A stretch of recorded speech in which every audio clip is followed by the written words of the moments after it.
In the first part of this lecture, we investigated the method to produce the artificial radionuclides which can be used in SPECT and PET. In the second part of the lecture, we will discuss the basic principles of SPECT and PET and their applications.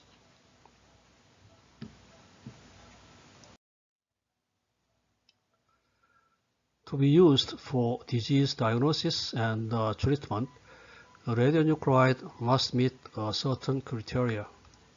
First, the radionuclide's half-life should be short. If radionuclides remain inside body, they continue to release the radioactive rays, causing tissue damage. As a result, we should select radionuclides with a short half-life to reduce the damage caused by radioactive rays. On the other hand, their half-life should be long enough to diagnose and cure diseases. In some cases of disease treatment, continuous radioactive rays are required to treat the disease for an extended period of time. A radionuclide with a somewhat longer half-life is required in this case. Second, the radionuclide should have chemical properties that allow it to attach to biocompatible compounds with ease. In some cases, the radionuclide can be administered directly into the human body to diagnose and treat diseases. For majority of cases, however, radionuclide-attached compounds are used. As a result, we must develop biocompatible compounds that are safe for medical use. Third, the biocompatible compound to which a radionuclide is attached should be observed primarily by a certain internal organ in order to diagnose and treat that organ's disease. As a result, we need synthesize a radioactive compound that can be observed by a specific organ for proper diagnosis and treatment of disease with radionuclides.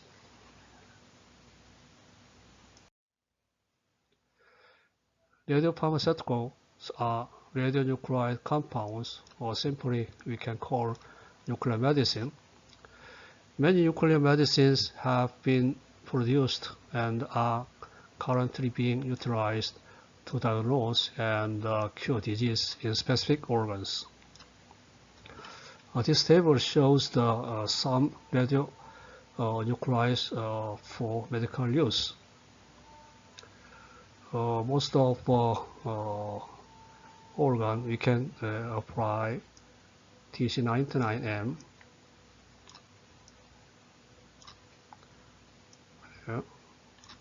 So bone, heart, and brain,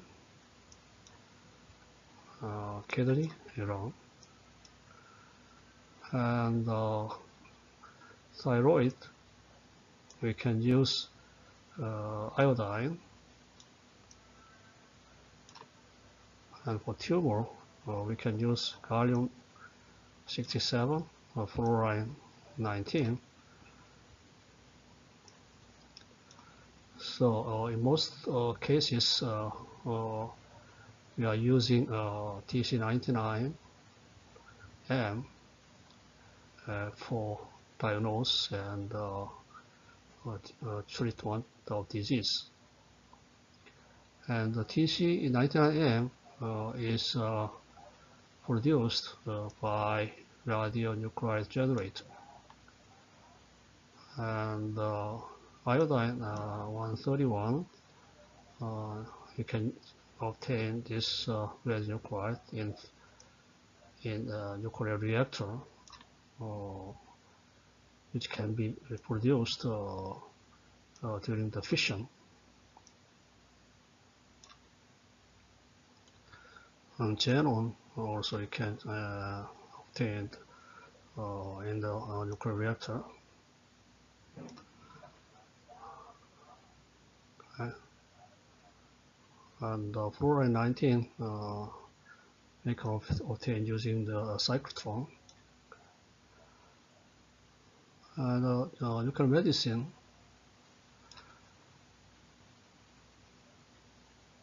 MDP, Cesta BB, several different material for different organs. This nuclear medicine is chemical compounds to be observed by specific organ, and in this nuclear medicine, radionuclides is attached to the biocompatible compounds for the specific organs. And the half-life of the TC99M is 6 hours. And iodine 131, its half-life is 8 days. Okay.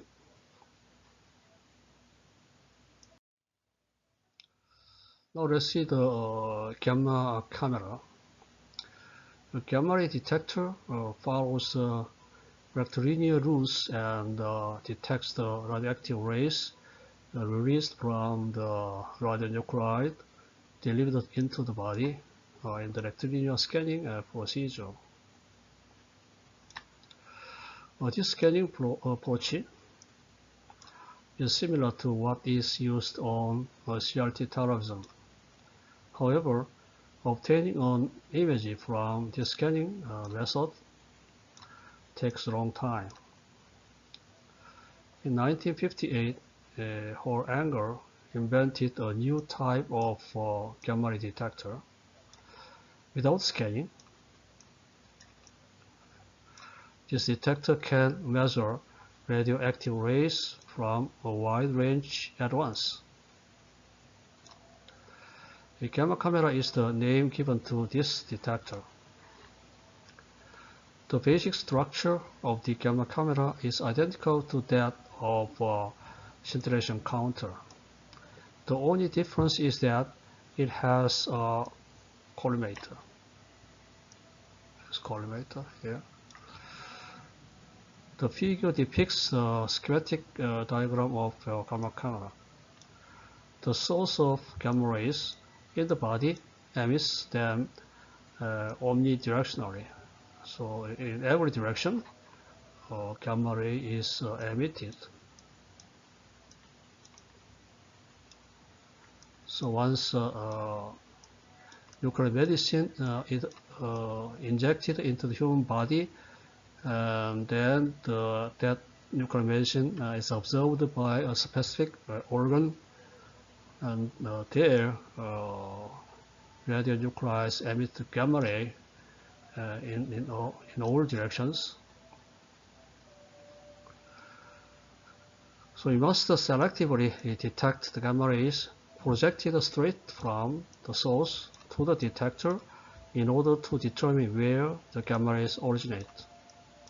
This is done by collimator. For imaging, for constructing imaging, we have to know where the gamma rays are coming. So that can be done by this collimator. Okay. Anger employed a single crystal of NAI as a scintillation material in this first gamma camera. This crystal's thickness and diameter were 1/4 and 5 inches respectively. 7 pm tubes were located behind this NAI crystal.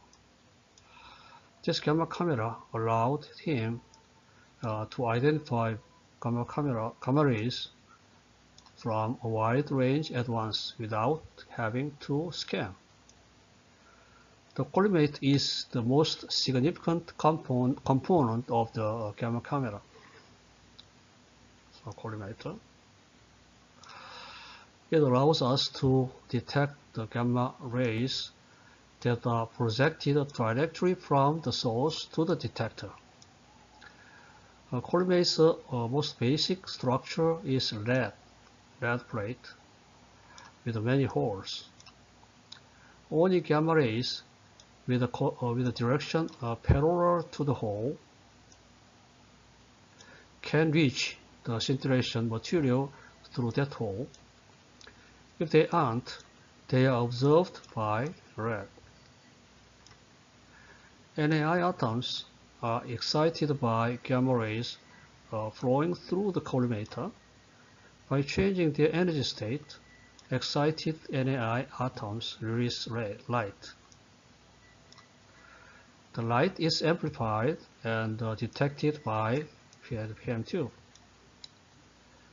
The light released by NAI atoms does not travel in a straight line due to collision with neighboring atoms, but rather spreads out.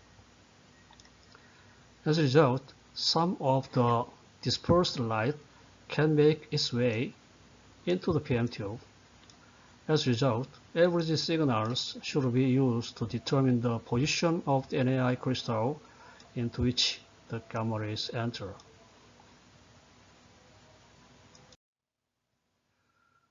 Collimators have been designed in a variety of shapes and sizes. The most common collimator, on the other hand, is built of lead plate punctuated with honeycomb holes. We will show the structure of this honeycomb type collimator in the next slide.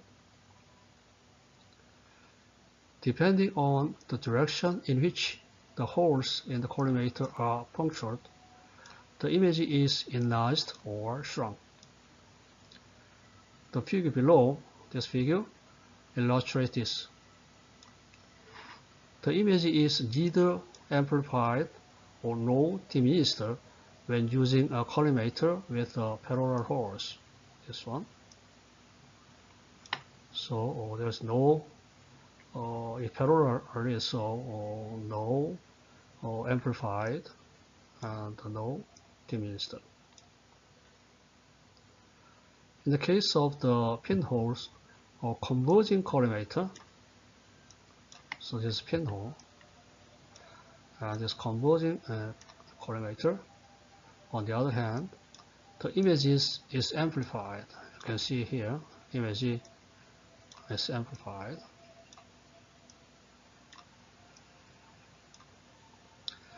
When these collimators are placed close to the object, a high resolution, high sensitivity image can be obtained. However, there is risk that image will be distorted. Okay. The image is diminished while using a diverging collimator. So image is diminished. In order to achieve a narrow FOV, field of view, this diverging collimator is used.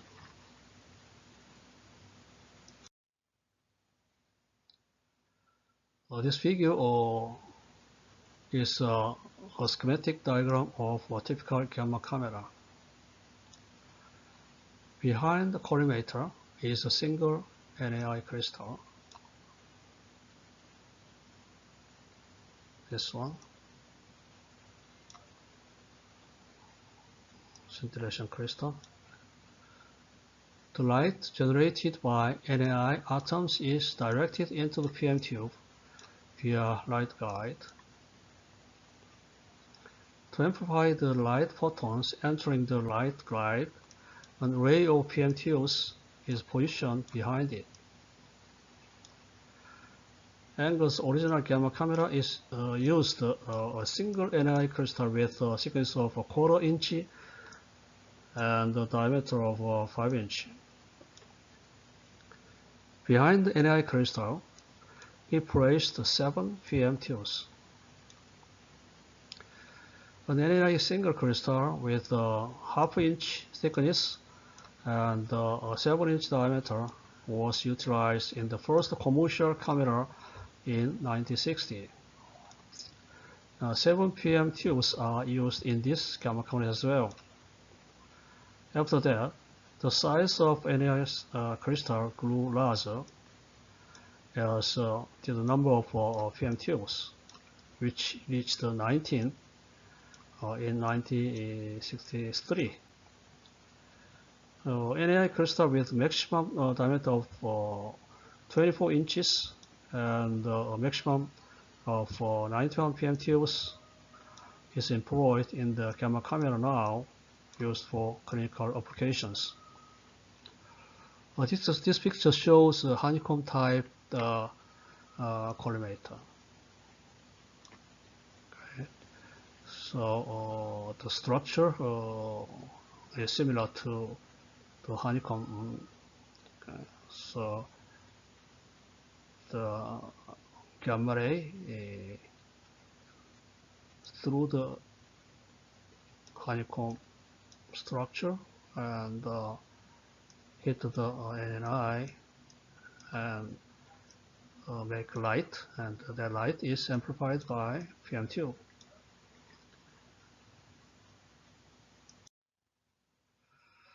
Now let's see SPECT and PET. SPECT is called single photon emission computed tomography, and PET is positron emission tomography. Scanners can produce tomographic images, so slice image. We can obtain the distribution of radionuclide in a certain slice by rotating the detector system around the patient. A three-dimensional image can also be created by moving the detector to different slices in a sequential manner. In contrast to beta-plus decaying radionuclides used in the PET system, the radionuclide for the SPECT system have a relatively long half-life.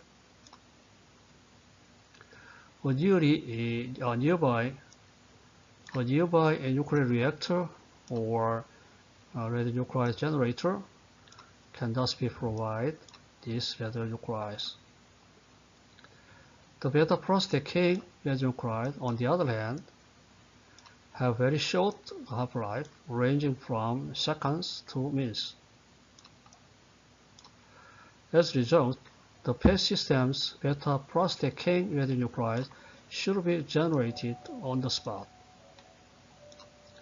A cyclotron near the PET system must produce beta-plus decaying radionuclides and supply them directly to the PET system.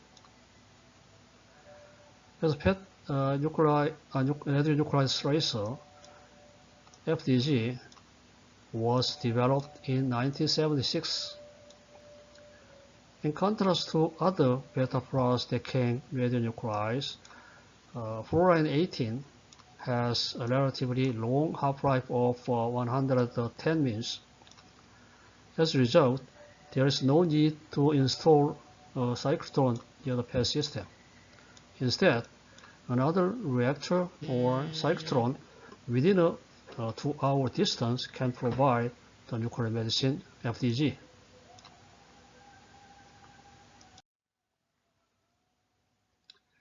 The PET system has a better spatial resolution than the SPECT system. However, the radionuclides used in the PET system are limited. On the other hand, the various gamma decaying radionuclides can be used as a radionuclide tracer in the SPECT system.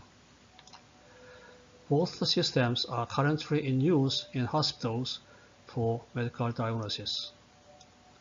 The PET and the SPECT systems are compared in table below.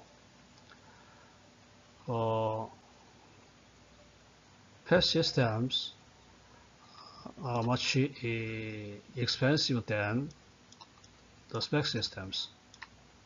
So 2 million, this about 400 to $600,000. And in the PET system, we use the beta plus decaying radionuclides.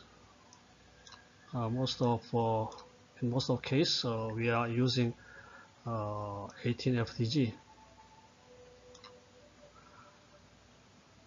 On the other hand, in SPECT system, we can use various gamma ray emitting radionuclides. So, but in most cases, we are using TC99M. But in some cases, thyroid, we are using iodine 123 or 131. The spatial resolution, the PET is better than the SPECT. So 12, 15, and 5207, so about 2 times more resolution, better resolution. So PET has 2 times better resolution than the SPECT. For detector, in the PET system, the gamma camera is used. On the other end, in the PET system, detect ring and coincidence circuit is used.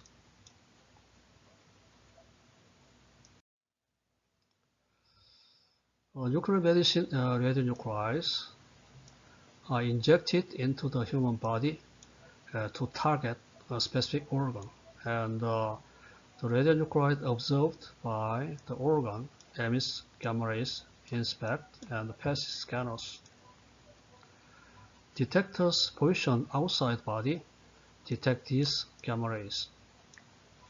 The image is then generated in grayscale using the amount of radiation detected. That is, large radiation positions are represented as bright, whereas small radiation positions are visualized as dark. However, it's difficult to see where the organ is in this grayscale image. To overcome this limitation, SPECT and PET are used in conjunction with CT or MRI, which provide anatomical detail. We can highlight hotspots of trace uptake, such as malignant tumors, by overlaying CT or MR images on the PET or CT SPECT scans. PET MRI system, in particular, has recently been widely used clinically since it reduces additional radiation dose from X-ray of the PET CT systems (CT) and allows for greatly improved soft tissue imaging resolution, which CT cannot provide. This enhanced soft tissue clarity allows for more precise trace localization in the anatomy, allowing for better diagnosis and treatment. Now let's see the SPECT in detail. The radionuclide gamma rays can be observed by other tissues before being detected by the gamma camera. The intensity of gamma rays is thus measured attenuated. Scattering can also modify the path of the gamma rays. As a result, even if the collimator admits only gamma rays that are projected directly from the source to the detected gamma rays may differ from the originals due to the attenuation, scattering, and other effects. As a result, the image cannot be built just on the raw data. but also on the corrected data, which is obtained by taking into account all of the effects on the original gamma rays as they travel to the detector. This procedure necessitates complicated mathematical computations, which can only be performed by a computer.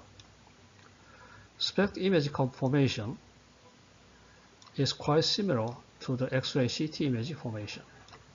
As a result, critical use of SPECT was not possible until the development of X-ray CT. The image formation process in the SPECT system is depicted schematically in this figure. There are two gamma cameras on this SPECT.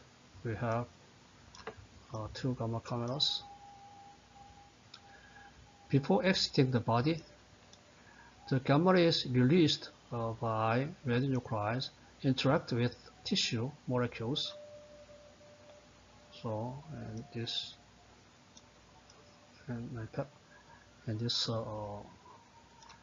process, gamma rays can interact with the tissue molecules. Because some gamma rays are entirely absorbed by tissue molecules, they are unable to leave the body. Can leave the body. Furthermore, tissue molecules deflect some gamma rays, changing their frequencies dramatically. A gamma camera is unable to detect these gamma rays. Only straight directed gamma rays are allowed into the scintillation material through the collimator. So other gamma rays will be absorbed by the lead. The slightly angled gamma rays, on the other hand, may pass through the collimator. As a result, the position circuit averages signals to determine the position X and Y from which gamma rays originate. Summing the intensities of signals yields the intensity of gamma rays represented as E. So this circuit. Finally, a single data point X, Y, and Z is obtained and saved on computer. The detected gamma rays also determine data points at other locations on the NIA crystal. The final image is then displayed on the display here, following data processing and image construction.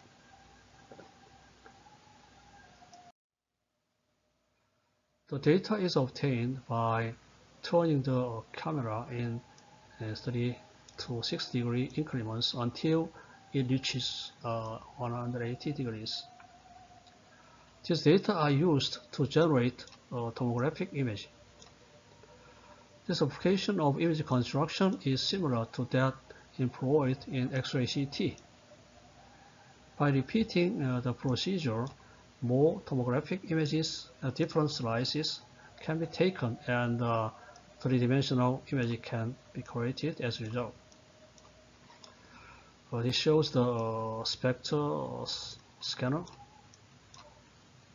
It has two gamma cameras, and this figure shows the SPECT CT scanner. So SPECT is combined with CT.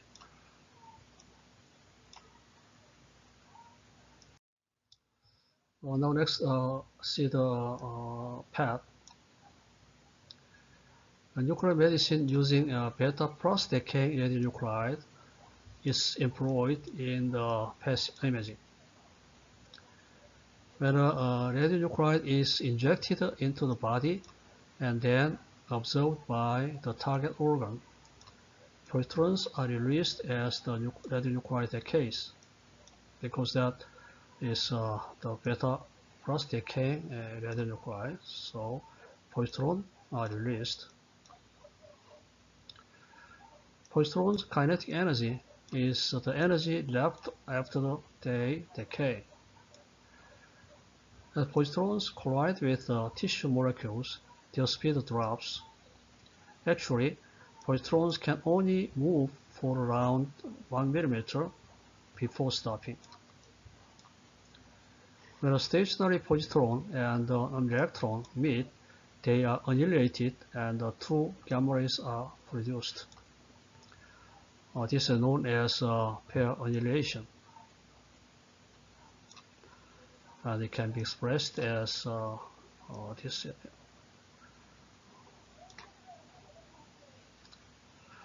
We can suppose that the site where the pair annihilation occurs is nearly the same as the organ where nuclear medicine is observed, because positrons can move more than 1 millimeter before being annihilated.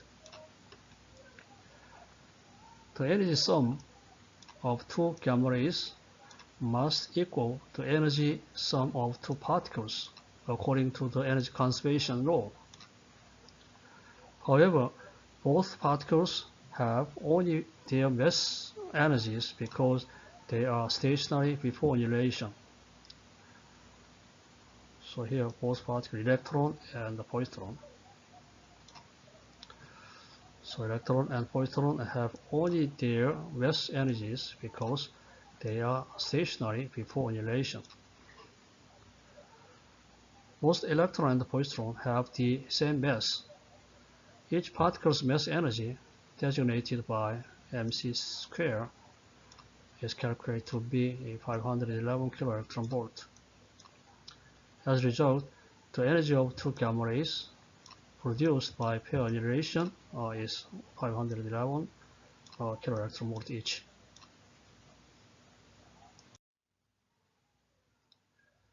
Due to the momentum conservation law, two gamma rays are emitted in opposite directions in this case.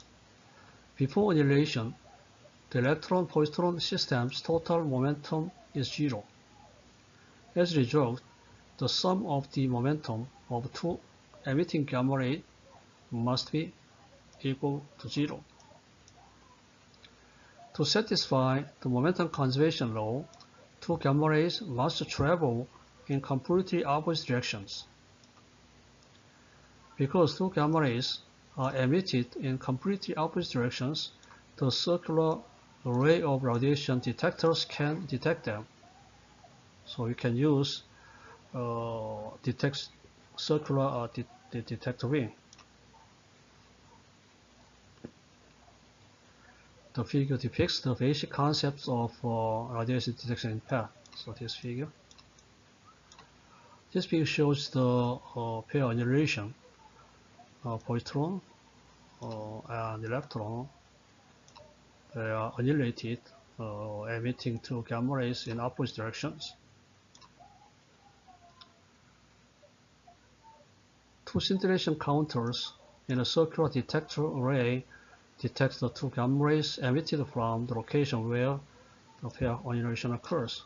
So at this position, pair annihilation occurs, and in opposite direction, two gamma rays are emitted, and the detector actually detector of these gamma rays.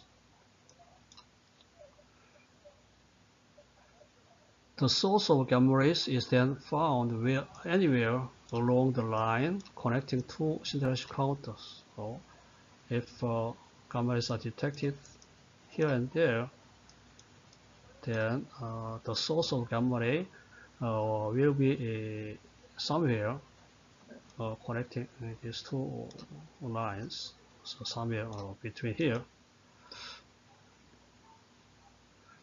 We can pinpoint the exact location of the gamma ray source by rotating detector array and monitoring gamma rays again. So we can we can rotate this detector ring, then we can obtain the two gamma rays here and here. Then The cross point of the two lines is the location of source of gamma rays. The positions of observed gamma ray sources can be set in this way. We can then construct a tomographic image of specific slice using this data. We can also obtain a three-dimensional image by moving the detector ray to different slices and following the same procedures.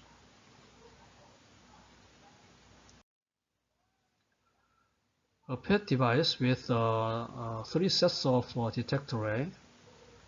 We have three sets of detector rays is shown in the figure below.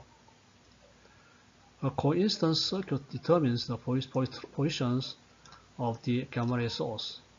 We can get images of three different slices at once by rotating the detector rays and monitoring the gamma ray radiation. So using this PET system, we can get the image of three different slices at once. This shows the coincidence circuit here. For critical PET scans, a number of tracers have been developed. Carbon-11, nitrogen-13, oxygen-15, Rb-82, and fluorine-18 are among them. These radionuclides are attached to organic compounds to make nuclear medicine. The table in the next slide summarizes the radionuclides and their corresponding nuclear medicine. Synthesis of these tracers necessitates the use of local or on-site cyclotron due to the short half-life of these radionuclides.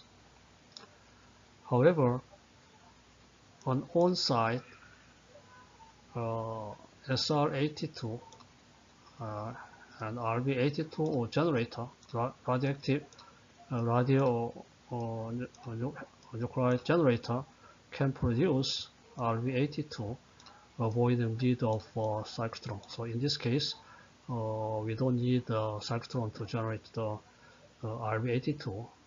Instead, we can use the SR Rb radionuclide generator to produce the Rb82.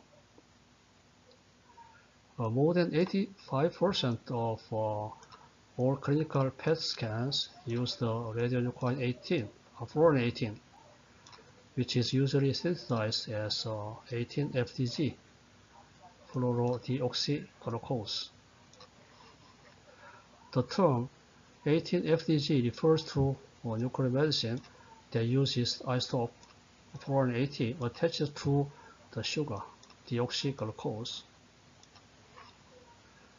The 18-FDG is commonly used in the study of glucose metabolism. The uptake of 18-FDG in biological tissue reflects glucose metabolism and could be utilized to detect the cell dysfunction. A connection has been discovered between tumors' glucose accumulation and severity of malignancy.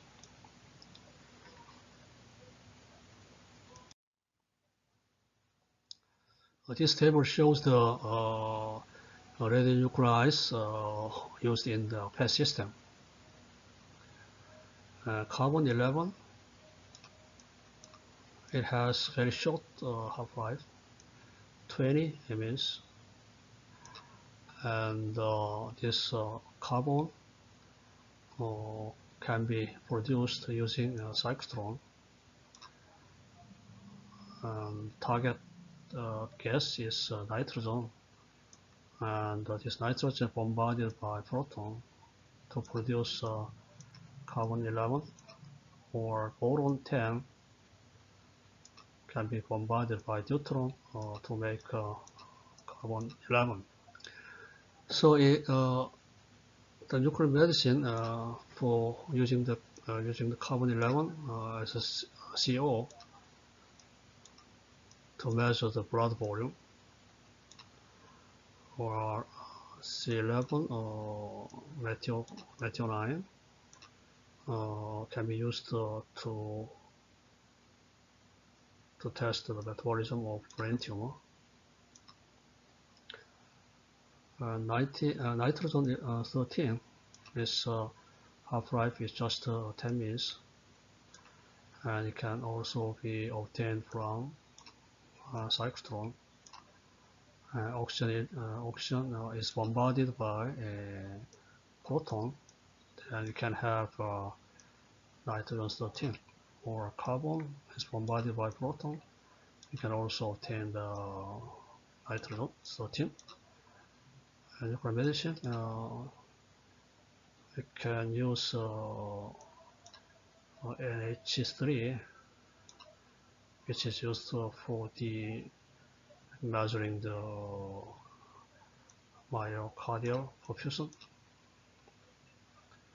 Oxygen 15, its half-life is just 2 minutes, and also can be obtained by using the cyclotron. Nitrogen is bombarded by deuteron or proton, while oxygen is bombarded by proton. We can have the oxygen 15. For nuclear medicine, we use oxygen 15 water for brain or myocardial perfusion, or oxygen butanol for brain blood flow. And fluoride 18, its half-life is 110 minutes. Its half-life is much larger than that of other radionuclides, which also can be obtained using the cyclotron. Fluoride 19 is bombarded by neutron, such as neutron capture. We can have fluoride 18, and the neon 20 is bombarded by neutron. We can have the fluoride 18. Nuclear medicine, we use the 18 FDG, which is used for the sugar metabolism and the brain scan, and myocardial metabolism, whole body scan, and the Parkinson disease. So we can use DOPA nuclear medicine and the bone scan. So nowadays, in the PET system, most of the radionuclides used are 18 FDG. So about 85% of the radionuclides used in PET is 18 FDG. This is widely used nowadays. This fluoride 18 half-life is 110 minutes, so very long, longer than comparing with that of the other radionuclides. So that's 2 hours. So if the cyclotron and cyclotron is near the location of the PET system, about 2 hours distance, then we can use the death cyclotron to obtain the fluoride. So it's very convenient radionuclide in the PET system. So 85% cases of the PET system, we are using the 18 FDG. And RB82, its half-life is just 1 minute. But in this radionuclide, we don't need cyclotron because we can generate RB82 by using the radionuclide generator, so on site. In this RB case, we don't need cyclotron. We just use the radionuclide generator. We can obtain the RB on site. For this RB, information is RB itself, and it is used for check the myocardial perfusion.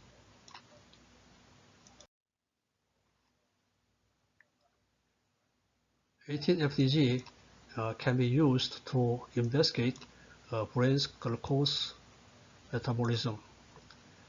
The 18-FDG injected into the blood artery penetrates brain cells in the same way as conventional glucose does.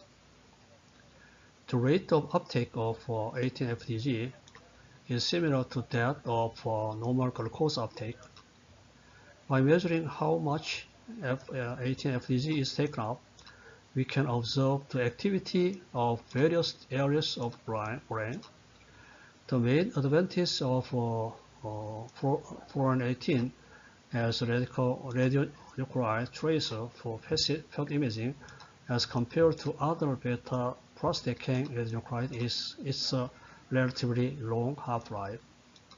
So 110 minutes.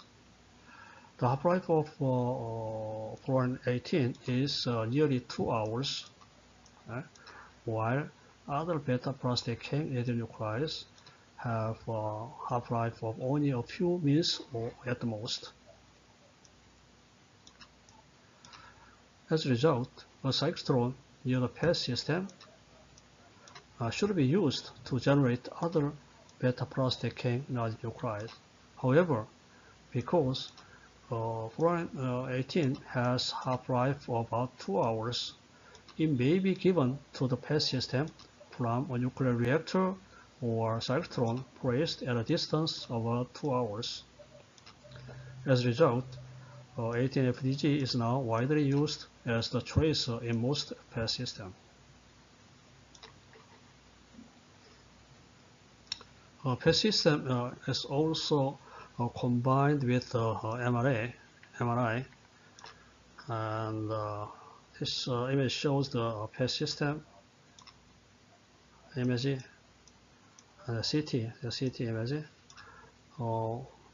From this PET image, we are very hard to identify where this gamma ray is coming from. So we cannot specify the organ of the gamma ray source, but if we use CT image or MRI image put together, then you can clearly see the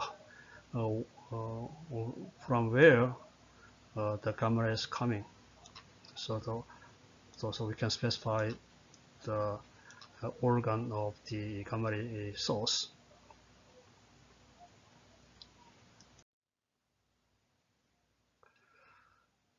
This image shows the PET MRI image, this one. This image, T2-weighted MRI image. So it's we didn't show the PET image, but it shows the PET MRI combined system. So you can clearly see the position of the tumor site here, also tumor site here, and this system shows the PET CT system, and this image is PET image, but it's very hard to specify the organ of the gamma rays, right? But we can combine the CT image you can clearly see the position of the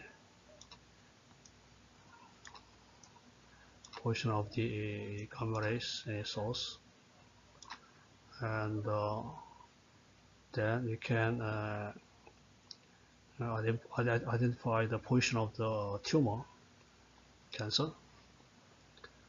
So the PET or SPECT images are not clear because it just shows the how much radionuclides are observed in certain organs. So it's hard to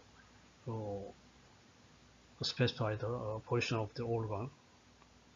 But if we combine the PET or SPECT images with MRI or PET CT images, then we can clearly see the where the gamma rays are coming from.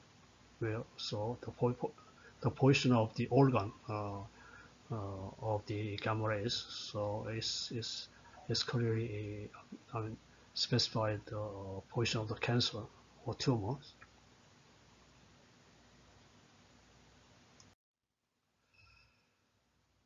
The brain or myocardial blood flow can be studied using oxygen 15 attached water. This is nuclear medicine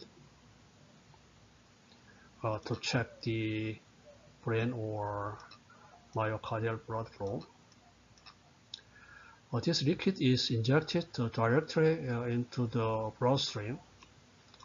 By pioneration, radioactive oxygen 15 in the blood produces gamma rays.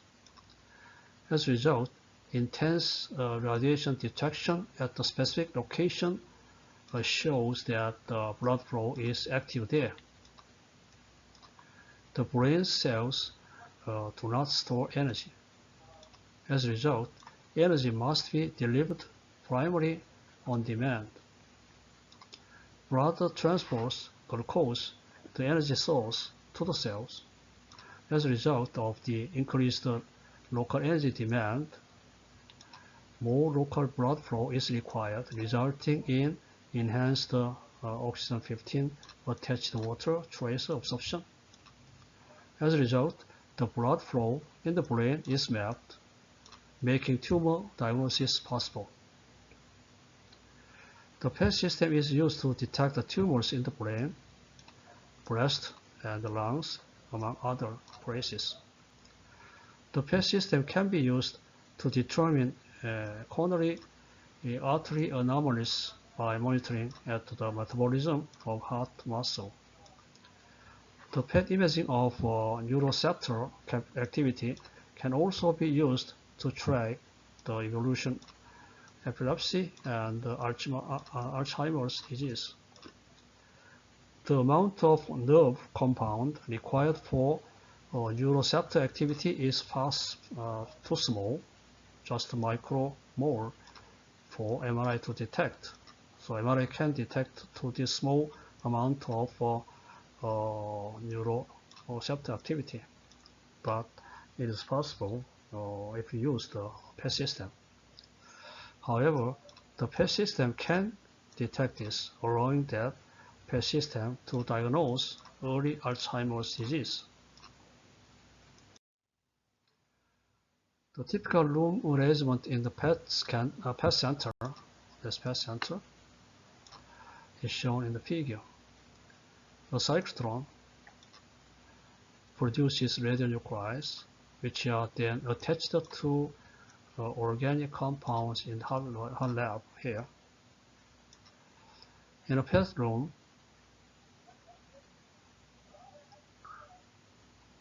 the PET room, these nuclear medicines are quickly administered to the patient. The PET system can scan 15 centimeters of the human body at a time, allowing for a scan of all body scan. For example, obtaining a whole body PET scan of the FTG To observe the breast cancer metastasis takes roughly 40 minutes. A detector ring is utilized in the PET system. The detector ring is made up of a ring of saturation counter. So far, we saw how the SPECT and PET system works, and these two system they are using radionuclides widely used in hospital today.